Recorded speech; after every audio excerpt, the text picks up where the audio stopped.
Bonjour à chacun et merci de nous rejoindre à cette conférence qui vient clore, je l'espère, en beauté, la session 2 du MOOC Rénovation Performante. Et bonjour à Marion Sier, notre invitée. Bonjour. Lorsqu'avec l'ASDER, nous avons décidé de créer cette formation, nous savions que nous n'arriverions pas à présenter en détail l'ensemble des thèmes en lien avec le sujet rénovation. C'est pour avoir un peu de temps à chaque session pour explorer un nouveau sujet que nous avons décidé de proposer chaque fois une webconférence, qui nous permet également d'être en direct avec vous. N'hésitez donc pas à nous poser des questions via le forum. Aujourd'hui, nous parlons des analyses de cycle de vie, soit des études qui ambitionnent de quantifier l'incidence sur l'environnement d'un matériau, d'un système constructif ou d'un projet de construction ou de rénovation. Pourquoi ce choix ? Parce que de nombreuses fois sur le forum, des échanges ont eu lieu sur le choix d'un matériau, d'une énergie ou d'un équipement présenté comme écologique. Est-ce quantifiable ? Est-ce vérifiable ? Dans quelle mesure une bonne note environnementale sur un seul élément impacte celle d'un projet ? Qu'est-ce qui joue le plus ? La performance énergétique du bâtiment, le choix de l'énergie pour le chauffage, le choix de matériaux écologiques ? Pour répondre à nos questions, nous recevons Marion Sier, spécialiste du sujet analyse de cycle de vie. Vous réalisez depuis 10 ans des ACV de matériaux et projets liés au secteur du bâtiment. Ce qui nous intéresse particulièrement dans votre profil, Marion, c'est que vous travaillez également sur les méthodologies et ce, avec une réelle connaissance sur ce qui se fait au niveau international. Oui, merci de cette présentation. J'ai effectivement travaillé en bureau d'études ACV pendant près d'une dizaine d'années sur majoritairement des projets de recherche collaboratifs menés au niveau européen, portant sur des projets de bâtiments ou de matériaux de construction. Et depuis très récemment, je me suis mis à mon compte sur le même thème. Enregistrez qu'il y aura un lien sur le MOOC qui vous permettra d'avoir des informations un peu plus importantes sur l'activité de Marion. Pour commencer, Marion, une première question. Une étude ACV, c'est quoi ? Alors, une étude d'ACV, c'est avant tout une analyse quantitative, c'est-à-dire chiffrée, de l'impact environnemental d'un produit ou d'un service qui va prendre en compte toutes les étapes du cycle de vie de ce produit. Donc, c'est-à-dire la fabrication de ce produit, son transport jusqu'au site d'utilisation, son utilisation, son transport à son lieu de traitement et son traitement en fin de vie. Alors, l'intérêt de l'ACV, c'est avant tout la comparaison entre produits rendant la même fonction, le même service rendu. Donc, on fait vraiment des comparaisons à service rendu équivalent. Donc, par exemple, on va pouvoir comparer deux isolants donc avec la même performance d'isolation ou voir deux systèmes constructifs donc pareil, remplissant la même fonction ou à une plus grande échelle, deux projets de construction neuve ou deux projets de réhabilitation. Alors, comparer des matériaux, des systèmes constructifs, des bâtiments, sur quels impacts environnementaux ? Alors, il en existe en réalité plus d'une trentaine. Il n'y a pas de consensus là-dessus. Et donc, il va falloir choisir au sein de ces indicateurs-là.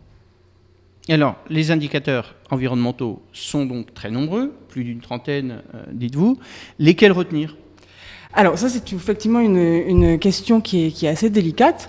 Alors, ce qu'on peut dire déjà premièrement, c'est que tous ces indicateurs d'impact environnementaux sont classés dans 3 catégories. Alors, il y a la catégorie de l'épuisement des ressources, une autre catégorie qui symbolise les dommages faits sur la biodiversité, et une 3e catégorie, c'est les dommages sur la santé humaine. Voilà. Et donc sur ce point, sur cette classification, il y a un consensus international. Et donc une première recommandation dans le choix d'indicateurs serait de venir choisir, d'avoir dans sa liste d'indicateurs des indicateurs qui représentent les impacts de ces 3 catégories. Ensuite, pour venir plus précisément choisir, on va préférer des indicateurs qui représentent des enjeux pour le secteur d'activité. Les enjeux du secteur du bâtiment ne sont pas les mêmes que les enjeux de la chimie, par exemple. Le changement climatique ou la consommation d'énergie renouvelable sont des vrais enjeux pour ce secteur qui nous intéresse aujourd'hui. Alors, les indicateurs sont nombreux, les calculs sans doute complexes. Est-il vrai que les petits arrangements sont aisés? Alors, et effectivement, une ACV, c'est une ACV à partir du moment où il y a une conformité avec la norme internationale originelle, j'ai envie de dire, l'ISO 14040-44. Cette norme-là laisse une grande part de flexibilité à l'analyste dans sa façon de réaliser l'étude, et donc il a la possibilité de faire plusieurs hypothèses et de faire ses choix. Et par voie de conséquence, du coup, les résultats d'une ACV peuvent varier du tout au tout selon le choix qu'il va faire. Donc, effectivement. Alors, on peut dans certains cas donc avoir confiance dans les résultats d'une ACV, même sans être spécialiste, et aller au cœur de l'ACV pour savoir comment elle a été calculée. Alors, donc, comme je l'ai mentionné, il y a quand même une grande liberté dans la façon de réaliser l'analyse. Par contre, il y a si vous voulez, un accord tacite dans le domaine, c'est la transparence. C'est-à-dire que l'analyste doit rapporter ses choix, toutes ses hypothèses, au sein d'un rapport qui se veut le plus transparent et surtout le plus lisible. Vous parlez de compréhension pour des publics peut-être un peu moins avertis. Donc il y a cette pratique, cette bonne pratique qui se fait de rapporter l'ensemble des choix dans un rapport. Et à partir du moment où ce rapport est révisé par un ou plusieurs experts de l'ACV et indépendants de la filière, là on peut avoir confiance dans les résultats d'une ACV. D'accord, donc le résultat d'une ACV renseigne des impacts environnementaux que la personne qui a commandé l'ACV a décidé de retenir en priorité, et ça lui permet de comparer entre deux systèmes constructifs, deux matériaux, deux projets de rénovation. Justement, la question, quels sont les intérêts à réaliser une ACV pour un projet de rénovation? Oui, alors effectivement, comme je l'avais mentionné au départ, l'ACV est essentiellement comparative. Après, on a des rapports d'ACV qui ne portent que sur un seul produit, mais le but, ça va être de justement comparer les produits entre eux. Sur le sujet de la rénovation, l'intérêt de faire une ACV à ce niveau-là, ça va être de comparer des variantes du projet de rénovation pour savoir par exemple la performance énergétique à viser en rénovation, ou pour savoir si il faut faire une grosse réhabilitation lourde ou voire démolir le bâtiment et le reconstruire totalement. Voilà, ça va servir à comparer ces différentes options. D'accord, donc c'est un élément important pour aider le maître d'ouvrage à confirmer ses choix. Voilà. Alors, est-ce que ce n'est pas trop complexe à mener une ACV d'un projet de rénovation? Alors, effectivement, une ACV, c'est quand même un exercice assez complexe et fastidieux qui va demander beaucoup de ressources. Et on peut se poser la question sur est-ce que ça va être vraiment essentiel dans les projets de rénovation. Et c'est la question que nous nous sommes posée donc, quand j'ai monté le projet I3E Rénovation. Donc, lorsque j'étais chez Cycleco, c'est un projet qu'on a mené avec le bureau d'études Enertech et qui a été soutenu par l'ADEME. Et donc ce projet I3E Rénovation avait pour objectif de voir s'il n'existait pas des règles simples à suivre lorsqu'on est face à des choix de rénovation qui sont parfois un peu toujours les mêmes. Est-ce qu'il n'y a pas voilà, des réponses qui sont toujours vraies dans n'importe quel contexte? Effectivement, ça peut... disons, certains acteurs, grâce à cette étude, a priori, ne sont pas forcément obligés, dans des situations similaires, de refaire une ACV. Quelque part, vous leur avez mâché le travail. Voilà, c'était effectivement l'idée du projet de recherche. Alors, I3E Rénovation, que signifie l'acronyme I3E? I3E Rénovation, donc c'est l'évaluation des indicateurs économiques, environnementaux, et énergétiques de projets portant sur des bâtiments existants. Quel type de bâtiments existants avez-vous étudié dans I3E? L'ensemble des bâtiments existants ou des bâtiments très spécifiques? Oui, ça vaut le coup de le dire dès le début. On était quand même beaucoup concentrés sur les bâtiments de logement collectif et construits après la guerre. Voilà. D'accord. De cette époque-là. Donc après, oui, la reconstruction voilà, après 1945. Voilà. Okay. Très bien. Et quels enseignements avez-vous tirés sur la rénovation de ces bâtiments ? Alors, c'est un gros projet, on a tiré beaucoup d'enseignements.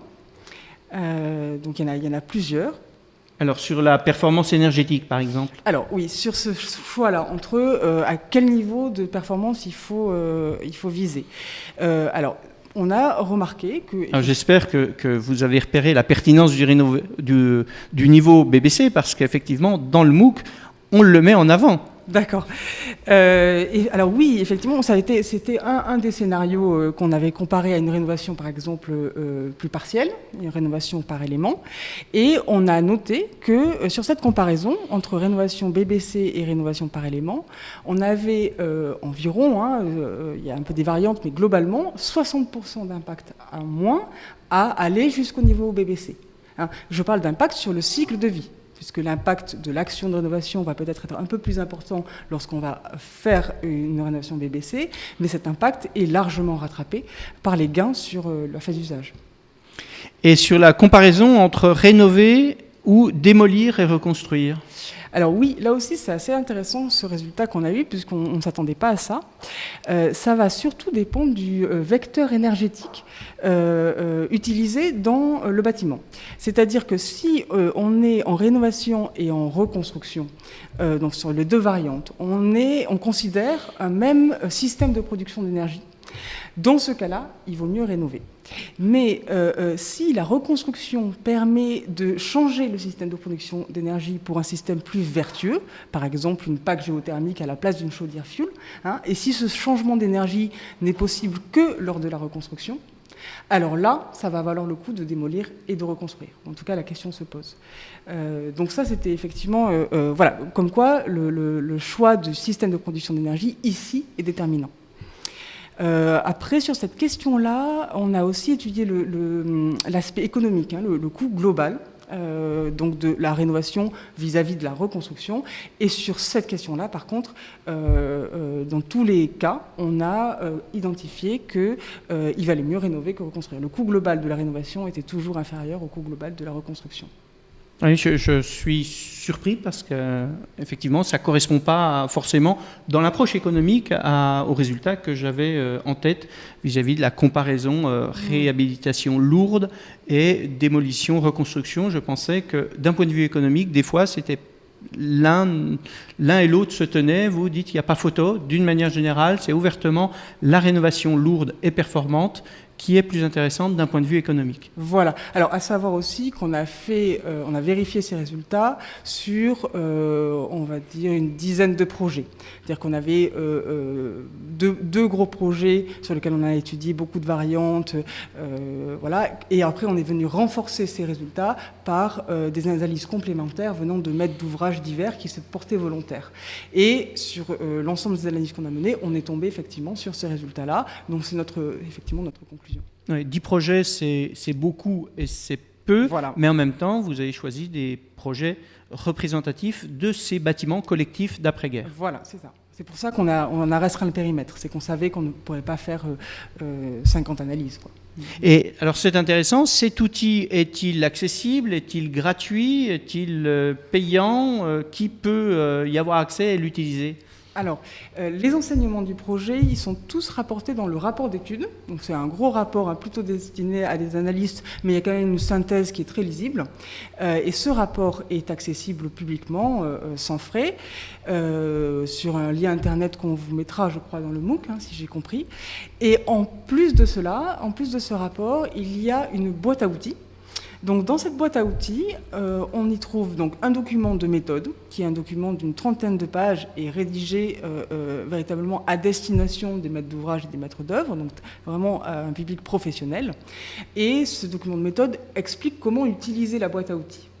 Et à côté de ce document-là, on va avoir 5 Excel, des tableurs Excel, voilà, qui vont nous aider à mener des comparaisons de variantes de projets portant sur les bâtiments existants. Donc, je vais les lister. On a un premier outil Excel qui s'appelle... Donc ça veut dire, avant que vous entriez encore plus dans le détail, ça signifie que un architecte a un projet de rénovation, un maître d'ouvrage qui est à l'aise avec des données comparatives ou une équipe de maîtrise d'œuvre peut aller utiliser cet outil pour arriver à des conclusions vis-à-vis de son propre projet. Je l'entends, hein, si c'est un projet de rénovation, un projet collectif d'un bâtiment d'après-guerre. Voilà, cette boîte à outils qui est aussi disponible publiquement va aider, permettre au maître d'ouvrage d'avoir des éléments de décision sur la comparaison de variantes sur ces indicateurs-là, énergétiques, environnementaux et économiques. Donc on a dans cette boîte à outils un premier outil qu'on a appelé sans calcul, parce que c'est ce qu'on évoquait au départ, c'est l'idée de est-ce qu'on peut quand même pas prendre quelques décisions sans faire de calcul. Et donc dans cet outil de sans calcul, le maître d'ouvrage ou le maître d'œuvre va spécifier certains critères de son bâtiment, par exemple le système de production choisi, la surface chable, des choses comme ça, et il va avoir ou pas une première aide à la décision. Et s'il n'a pas d'aide à la décision, il pourra passer aux outils suivants. Tout ça est expliqué dans le guide méthodologique. Dans cette boîte à outils, on trouve aussi un outil qu'on a appelé désamiantage, qui permet de calculer l'impact environnemental et le coût d'une opération de désamiantage. Voilà, parce que c'est une problématique qu'on rencontre souvent en rénovation et ça permet d'intégrer cette brique, si vous voulez, dans la CV globale Oui, principalement sur ce type de bâtiment d'après-guerre où l'amiante était assez courante. Voilà. Ensuite, on a deux outils d'analyse en coût global. Alors deux parce qu'elles s'adressent à des publics un peu différents. On a un outil qui va s'adresser à des propriétaires bailleurs, du bâtiment, et un autre qui va s'adresser à un propriétaire occupant. Voilà. Dans les deux cas, ils n'ont pas tout à fait les mêmes charges, les mêmes dépenses et les mêmes bénéfices. Voilà, pour les outils en analyse en coût global. Et enfin, on a un outil d'analyse en cycle de vie environnemental et énergétique, cette fois-ci, dans lequel on a inclus des données par défaut, des ratios qu'on a développés dans le cadre de I3E Rénovation. Et là aussi, l'utilisateur va pouvoir, en saisissant certains paramètres, donc c'est assez limité, il va saisir sa consommation énergétique des variantes qu'il veut comparer, il va saisir certains renseignements de ses projets, et il va avoir des graphes comparatifs sur ces variantes, sur des indicateurs énergétiques et environnementaux. Alors, par rapport à ça, j'ai cité tout à l'heure, un architecte, un maître d'ouvrage public qui pourrait être, ou là un organisme HLM, par exemple, qui pourrait être intéressé, une équipe de maîtrise d'œuvre. Ça peut être effectivement, je n'ai pas cité tout à l'heure, mais ça peut être une entreprise, un artisan qui a besoin de voir quels sont les choix qui se poussent, qui semble plus ou moins évident sur ce type de bâtiment-là. Un certain public, comme le public artisan, est plus sur la rénovation de bâtiments individuels. Et puis, il y a d'autres types d'entreprises qui sont peut-être plus sur le tertiaire. Oui. Comment les acteurs qui sont sur ce marché-là, donc qui ne concerne pas le sujet spécifique de votre étude, peuvent trouver un intérêt à votre étude? Est-ce que c'est les conclusions auxquelles vous arrivez sont transposables d'une part sur le tertiaire, d'autre part sur la maison individuelle? Alors, les conclusions, les enseignements du projet sont véritablement plus valides dans le cadre de logement collectif. Par contre, dans la boîte à outils, on a donc l'outil désamiantage, lui, qui permet l'évaluation de l'impact du désamiantage est tout à fait utilisable pour tout type de bâtiment, puisqu'il s'agit d'évaluer l'impact d'une opération de désamiantage où qu'elle soit.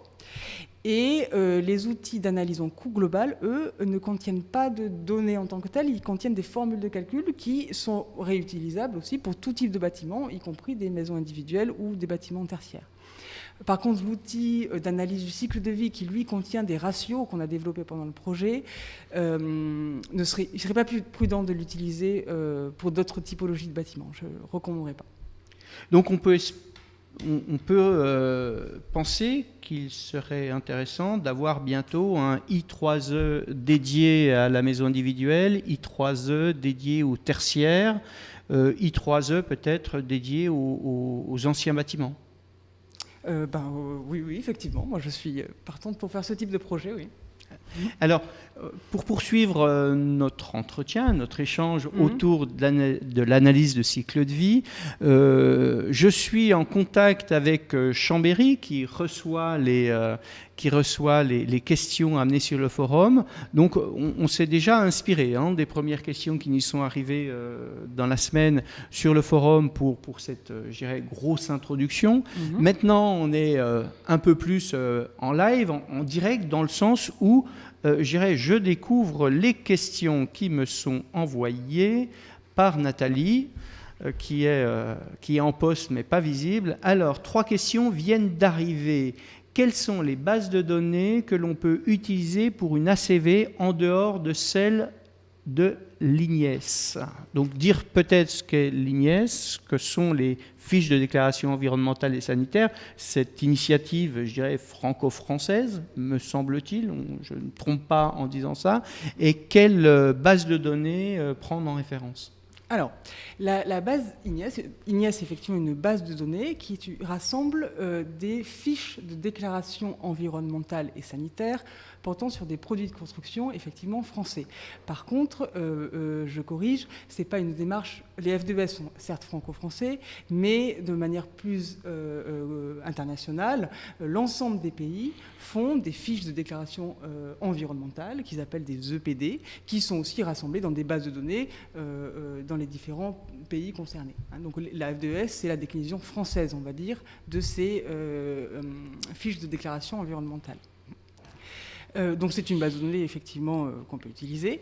À côté de ça, donc, la base de données, si vous voulez, qui est à l'origine des fiches IGNES, et à l'origine quasiment de toutes les données environnementales qu'on rencontre en ACV, c'est la base de données qui s'appelle EcoInvent, qui est une base qui est construite par un organisme suisse, qui était suisse à l'origine, mais qui aujourd'hui a une envergure européenne, donc qui est totalement utilisable dans le contexte français.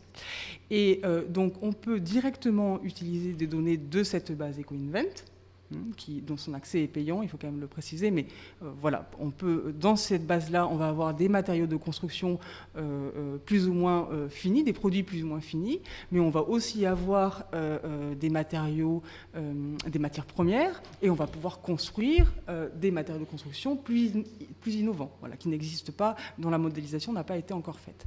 Donc EcoInvent est pour moi une base de données de référence qu'on va pouvoir utiliser dans la construction. Par contre, effectivement, elle est en anglais, elle s'adresse à un public plus ACV, donc il peut être utile des fois d'utiliser des traductions d'EcoInvent, des bases de données qui ont repris et modifié, arrangé cette base pour l'adresser à un public un peu plus professionnel, et je pense à la base Kabob ou Ecobao, par exemple, que les gens connaissent, que certains peut-être connaissent déjà.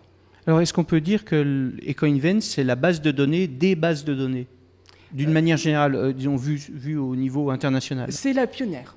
D'accord. C'est celle qui a commencé. Alors après, mais c'est celle dans laquelle on puise lorsqu'on met en place une base de données ou oui. Une ACV. Oui, après, au niveau international, il y en a d'autres qui existent, qui contiennent des données qui ne sont pas dans EcoInvent. Donc ce serait faux de dire qu'elle est à l'origine de toutes les bases de données.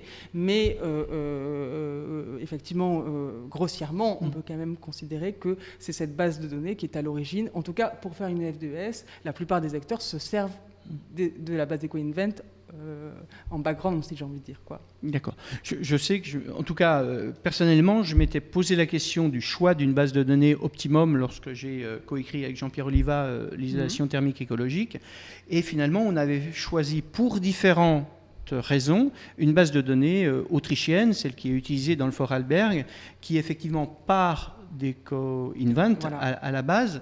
On l'avait réajusté au contexte français, mais elle avait l'avantage, nous semblait-il, d'être beaucoup plus juste par rapport à une approche environnementale exhaustive et objective, et aussi elle avait le gros avantage de renseigner énormément des matériaux qui nous intéressaient, alors qu'à l'époque, la base IGNES était très pauvre en matériaux biosourcés, par exemple.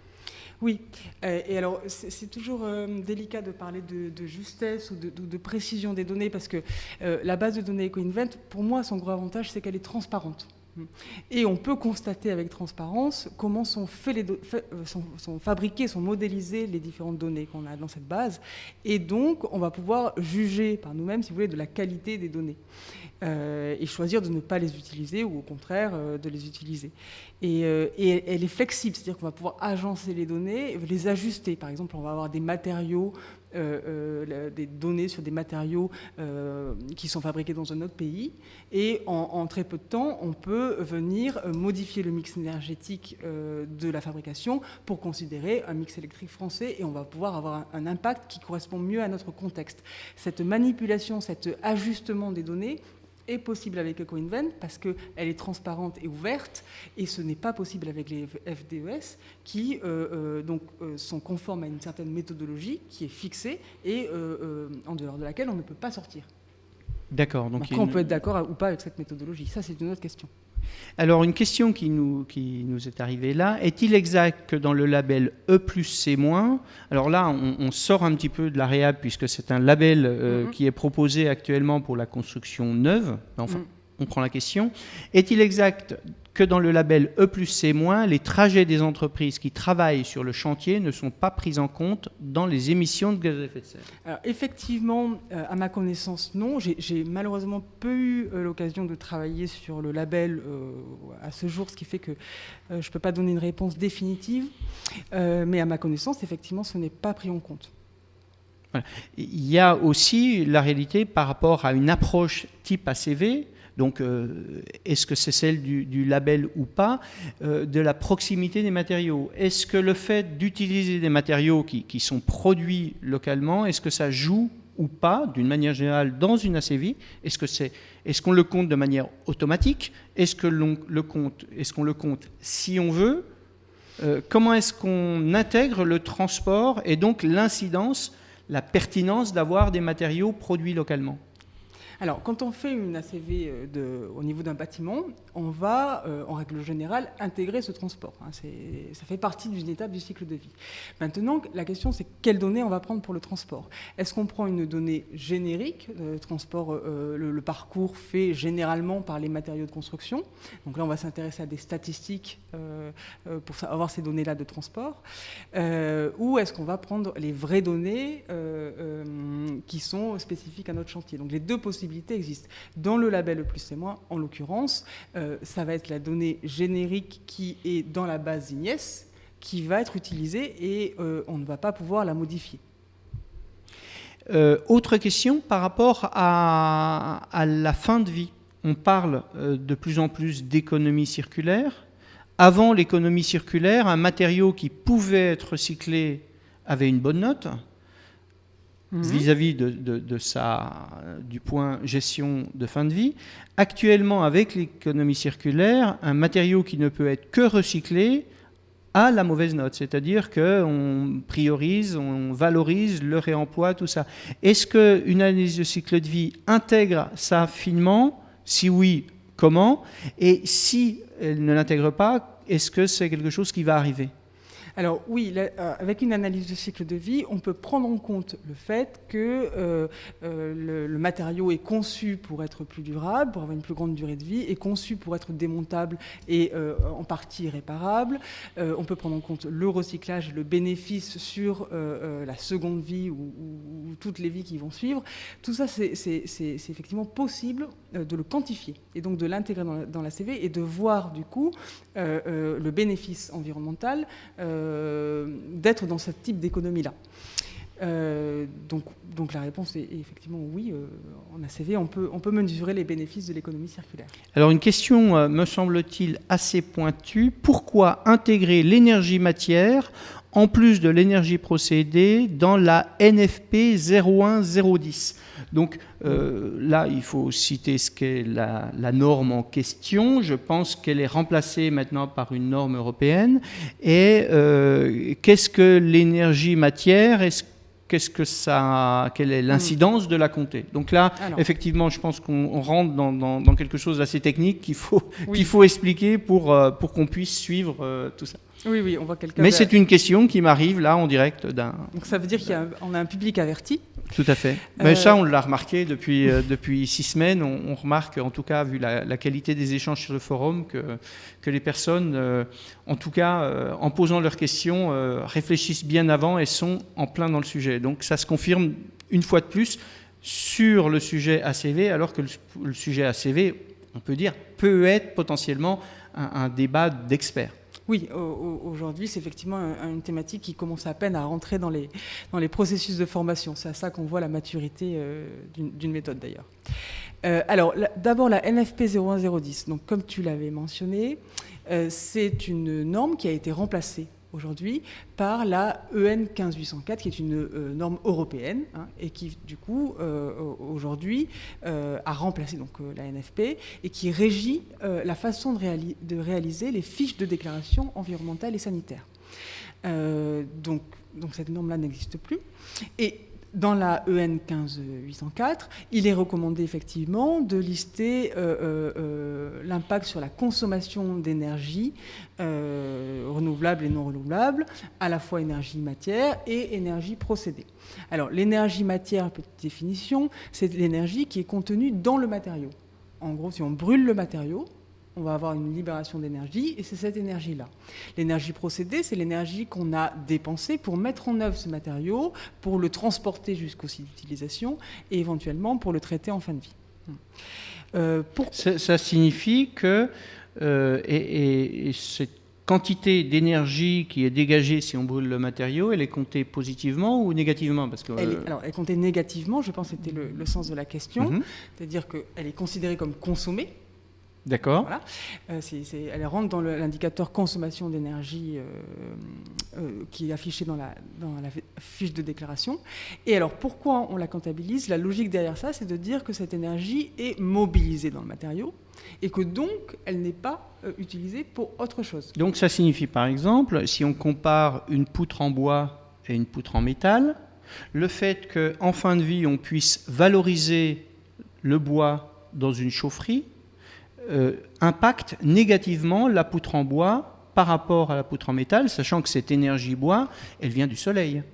Alors voilà, à la différence près que dans toutes ces énergies, on a parlé de l'énergie procédée et l'énergie matière, on distingue aussi l'énergie renouvelable et l'énergie non renouvelable. Et ça, c'est bien distingué dans les fiches de déclaration. On voit bien la différence entre toutes ces énergies. L'énergie matière de la poutre en bois est une énergie renouvelable. Donc en soi, ce n'est pas une énergie qui... Enfin, encore une fois, ça aussi, c'est discutable, mais c'est une énergie qui n'a pas d'impact sur la consommation de ressources, puisque l'idée, c'est qu'elle soit renouvelable. Et surtout si c'est le soleil. Où là, on peut difficilement inviter à faire une économie de l'utilisation de l'énergie solaire. Oui. Après, bon, voilà, faire pousser du bois, ça prend de la place, qui n'est pas utilisée pour autre chose. Il y a quand même des débats là-dessus sur est-ce qu'une énergie renouvelable est vraiment sans impact. Mais bon, ces débats mis à part, on distingue l'énergie renouvelable de l'énergie non renouvelable, et il est clair que l'énergie non renouvelable représente véritablement un impact sur l'épuisement des ressources et un impact, du coup, pour nos générations futures. Donc quand on compare l'impact énergie, faire très attention à comparer l'impact énergie non renouvelable et non l'impact total.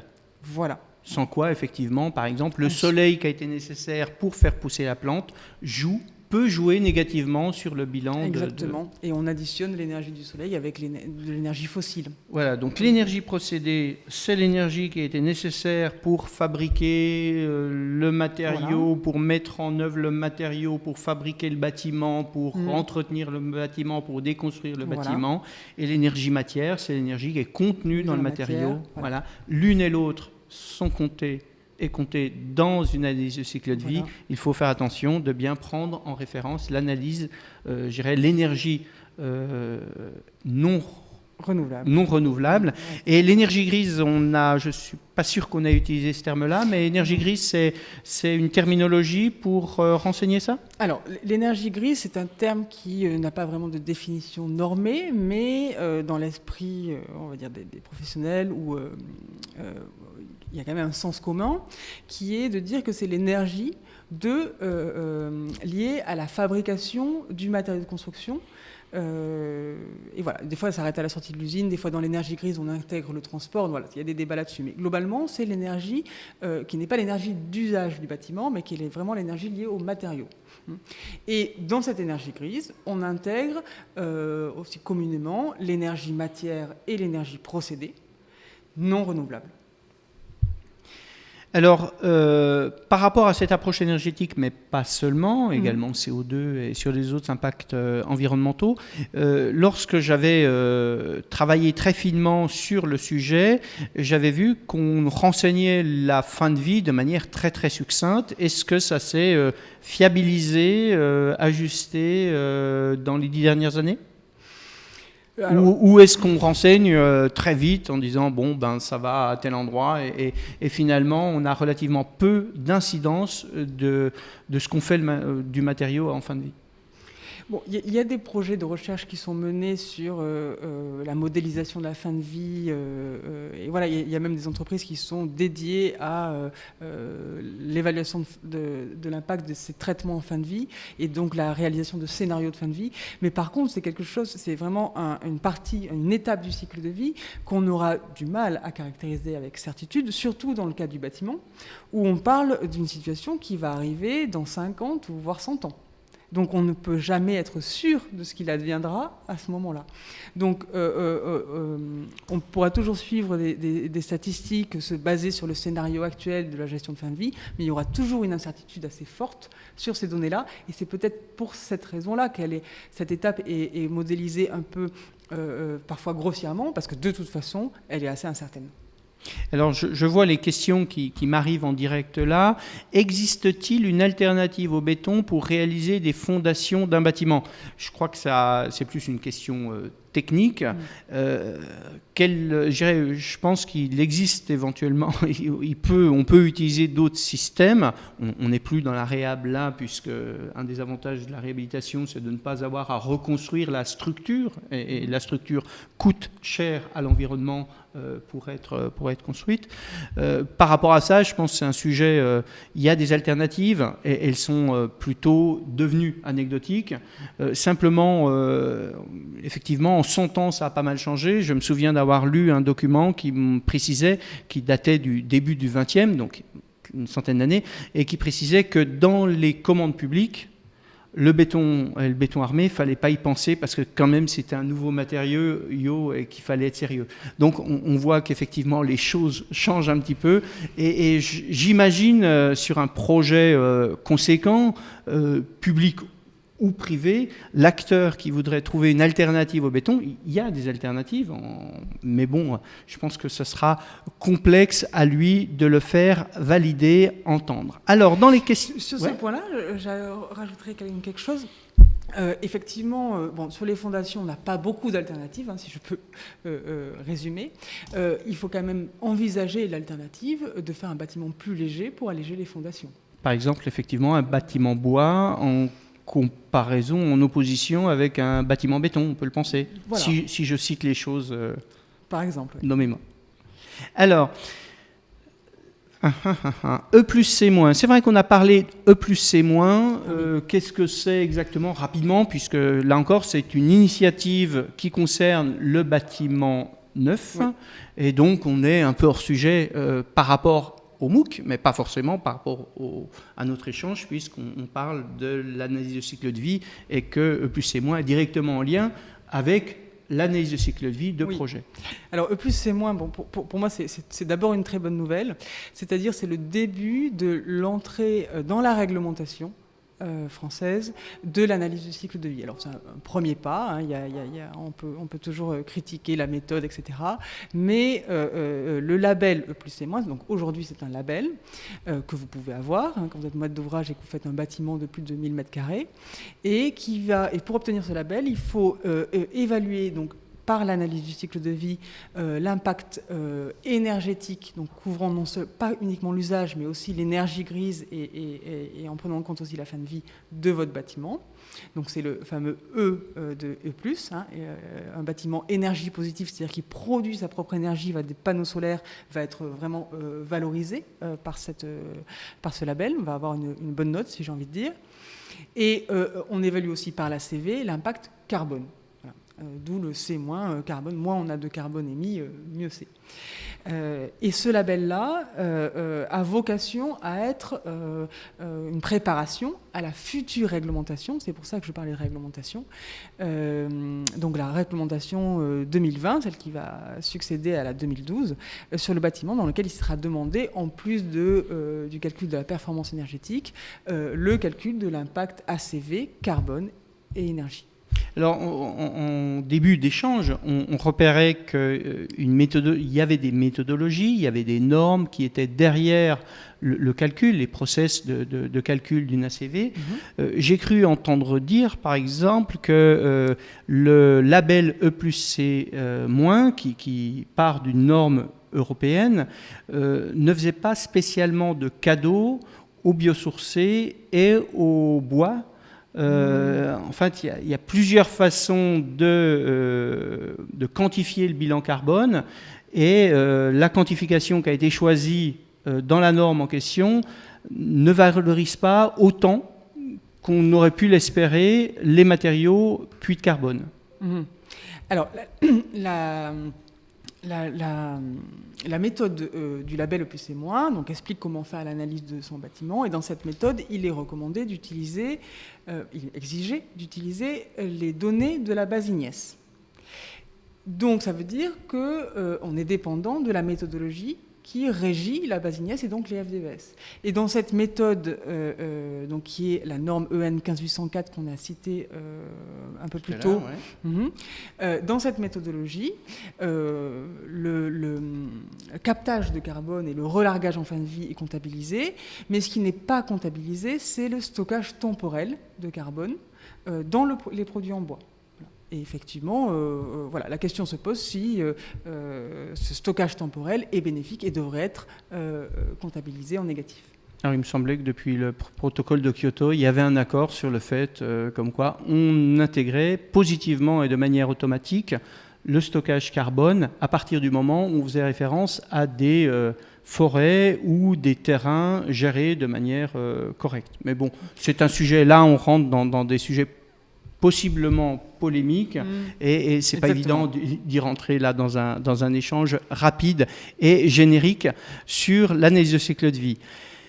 Il me semble, nouvelle question, il me semble que les FDES, donc on a parlé des fiches de déclaration environnementale et sanitaire qui sont quelque part le pédigré environnemental d'un matériau ou d'un système constructif en France.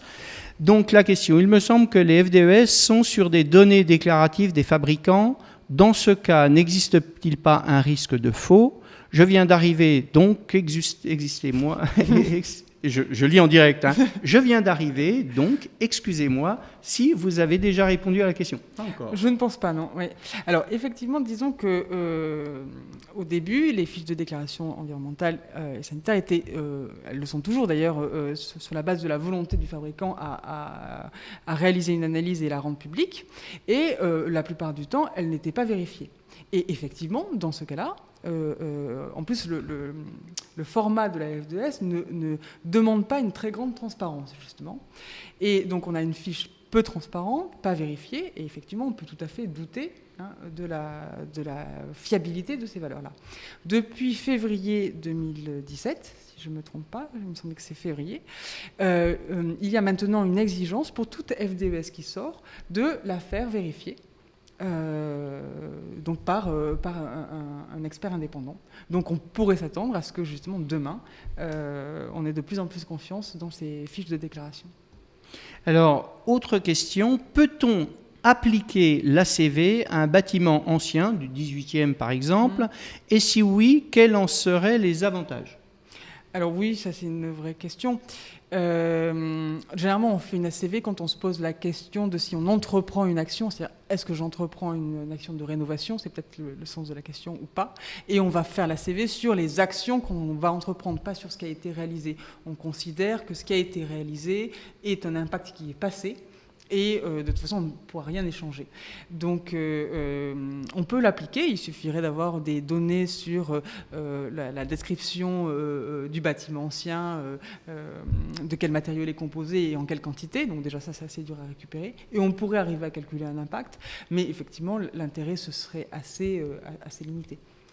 En tout cas, lorsqu'on est face à un bâtiment ancien, on est face à de nombreux choix sur les systèmes d'isolation, sur les équipements, sur les matériaux, sur les finitions, tout ça. Et donc, face à ces choix, on peut faire une analyse de cycle de vie qui nous permet d'étudier 2, 3, 4 options différentes. Oui. On a parlé jusqu'à maintenant, on parle d'ACV dans une approche un peu générique. Si on parle des matériaux de construction, est-ce qu'on peut, par exemple, dire qu'il y a des matériaux qui seraient éco, c'est-à-dire avec une ACV particulièrement pertinente, et d'autres qui ne le seraient pas? Je sais, par exemple, dans les sujets des fenêtres, si on compare les fenêtres PVC, les fenêtres alu, les fenêtres bois, ouvertement, la technologie bois sort plutôt par le haut si on fait une analyse ACV qui les compare. D'accord. Oui. Après, bien entendu, je fais référence à des baies vitrées qui seraient posées avec soin, les 3 avec soin, qui seraient entretenus, etc. Mais sur les matériaux, par exemple, est-ce qu'on peut dire qu'il y a des matériaux qui soient éco, une bonne fois pour toutes, et d'autres qui seraient pas éco, quelque part, une liste verte, une liste rouge? Question peut-être piège, mais je la pose à une spécialiste de l'ACV, donc qui connaît les rouages et tout ce qu'il peut y avoir derrière ce type de question. Alors, en fait, là, vous avez cité à peu près le seul exemple sur lequel on peut être à peu près sûr quand on vient comparer des produits. Voilà, sur les menuiseries. Donc, il n'y a pas photo sur les menuiseries. Voilà. Sur les autres matériaux, c'est pas si évident que ça. C'est pas si évident. Alors après, il y a des matériaux qui vont quand même toujours ressortir comme plutôt écologiques comparés à d'autres. On est toujours sur une base comparative. Il faut vraiment avoir ça en tête. Par exemple, en isolation, la ouate de cellulose est quand même un bon compromis. Voilà, en termes d'impact environnemental et en plus assez accessible. Mais il faut penser le matériau dans son contexte. Donc, si j'avais une préconisation, ce ne serait pas de privilégier les écomatériaux, enfin ce qu'on appelle écomatériaux à tout prix. Déjà parce qu'effectivement, des fois, ils ne sont pas forcément écolos. C'est pas parce qu'on parle d'isolant paille et qu'on a en tête le biosourcé que c'est forcément moins impactant sur l'ensemble des catégories d'impact. Ne me cherchez pas sur la paille, je suis d'accord de dire qu'il n'y a aucun matériau miracle, mais quand même la paille. Je ferme la parenthèse. Alors, voilà, disons que tout écomatériau, ça vaut le coup de vérifier effectivement que les impacts environnementaux sont effectivement inférieur à un matériau plus conventionnel. Mais surtout, le matériau est à considérer dans son contexte. C'est-à-dire c'est une fois après avoir choisi les grands systèmes constructifs de son bâtiment, qui vont dépendre du contexte du projet, qui vont dépendre de la complexité architecturale, de tout un tas de paramètres, que là, on va pouvoir identifier les variantes de matériaux possibles. Et c'est au sein de ces variantes-là qu'on va pouvoir choisir. Donc même si, je reviens sur la ouate de cellulose, est un matériau qui est a priori plutôt écologique, c'est pas pour ça qu'il faut l'utiliser partout. Voilà. D'accord. Voilà. J'avoue quand même que pour le même service rendu, si on compare différents matériaux isolants, si on parle des isolants, il y en a quand même qui ont une meilleure note. Oui. Que les autres, mais ça dépend aussi du critère, puisqu'on a entamé notre échange en disant qu'il y avait plein de critères environnementaux différents, et sur le premier, par exemple, qu'on pourrait prendre, donc le critère carbone, bilan CO2, celui qu'on pourrait choisir parce que directement en lien avec la problématique liée au dérèglement climatique, eh bien, on peut voir les biosourcés, j'entends par biosourcés les matériaux fortement, disons, contenant énormément de matières issues de la biomasse végétale ou de la biomasse animale, on voit effectivement qu'ils se comportent mieux. Oui. Sur l'indicateur énergie grise, c'est les matériaux peu transformés. Voilà. Voilà. Donc il y a quand même des tendances lourdes. Effectivement, on n'a pas la possibilité de faire des listes, des choses comme ça dans une approche, dans cette première approche générique, mais il y a quand même des tendances qui ressortent pour, bien entendu, toujours le même service rendu. C'est-à-dire qu'on compare 2 matériaux de la même famille pour le même service rendu. Voilà, mais comme vous l'avez dit, ce qui est complexe, c'est qu'on a différents indicateurs d'impact environnemental, Et du coup, c'est pour ça qu'on peut difficilement établir des listes rouges ou définitives, des listes définitives. Voilà, un matériau qui aura un bilan moyen, bien utilisé, à bon escient, mis dans une situation où il est pérenne, pourra avoir un meilleur bilan qu'un matériau qui, a priori, est plutôt vert et qui ne sera pas mis dans une situation où il pourra être durable. Alors, dans les dernières questions, il me semble que dans une ACV, il ne faut pas écarter le contenu en énergie renouvelable. Sur ce point, en effet, voir par exemple les exigences des labels Passive House et Minergie qui ne sont pas ACV, certes. Alors, si je peux me permettre sur ce point, je pense que ce que nous dit cette personne-là... Reposer la question, là, comme vous la comprenez. Oui, c'est cette question de est-ce que la consommation d'énergie renouvelable est un impact, est un dommage ou pas, hein? Est-ce qu'on peut consommer de l'énergie renouvelable à outrance et on fait de mal à personne, ou au contraire, est-ce que ce n'est pas quelque chose qu'on devrait mesurer et limiter en quelque sorte. Et effectivement, la question se pose surtout sur les énergies renouvelables compétitives. Par exemple, sur le bois, on va avoir besoin d'un certain espace pour faire pousser ce bois-là. Et donc, c'est un espace qui n'est pas utilisé par ailleurs. Voilà. Le vent est une énergie qui est moins compétitive, parce que ce n'est pas parce qu'on construit une éolienne qu'on va priver de vent le voisin, si vous voulez. Donc, il y a tout un débat, effectivement, là-dessus. Et donc, la question se pose. Et une dernière question, en ce qui concerne les marques, donc je cite deux marques, je ne les cite pas, mais deux marques de feutres de bois. Quelles sont les garanties que le bois vienne de France et pas de Roumanie, par exemple, ce qui diminuerait fortement le bilan carbone de ces isolants? Quand on est face à un matériau industriel, quelle assurance on a que la matière première n'est pas fait 1000, 2000, 3000 ou 20 000 km? Oui, alors là, pour le coup, on n'a pas beaucoup d'assurance. Donc on fait confiance à l'industriel qui nous répond. Alors on lui demande, effectivement. C'est un peu, on retrouve ça dans l'agriculture maintenant, sur les étalages au marché, on voit d'où viennent les produits qu'on achète. Et ça, c'est parce qu'il y a assez de consommateurs qui sont allés interroger les producteurs pour savoir d'où venaient les produits. Et donc cette pratique peut tout à fait se généraliser dans ce secteur-là, en allant demander aux fabricants d'où viennent leurs produits. Et bon, après, effectivement, on lui fait confiance ou pas. Mais effectivement, si le produit est fabriqué en France, ça diminue le bilan environnemental. Pas forcément fortement, il faut vraiment faire attention. C'est pas parce qu'on a une grande distance qu'on a un fort impact environnemental, hein, c'est toujours relatif. Mais en tout cas, effectivement, il y a moins d'émissions de CO2 à parcourir, moins de trajets en camion. Donc, une dernière question qui nous arrive, mais on a pris le risque. La ouate de cellulose, plutôt que des isolants en fibre de bois ou en fibre de chanvre, moi j'ai envie de dire, ça dépend de l'indicateur que l'on prend. Et par exemple, la fibre de bois, selon sa densité, demande plutôt beaucoup d'énergie à être produite.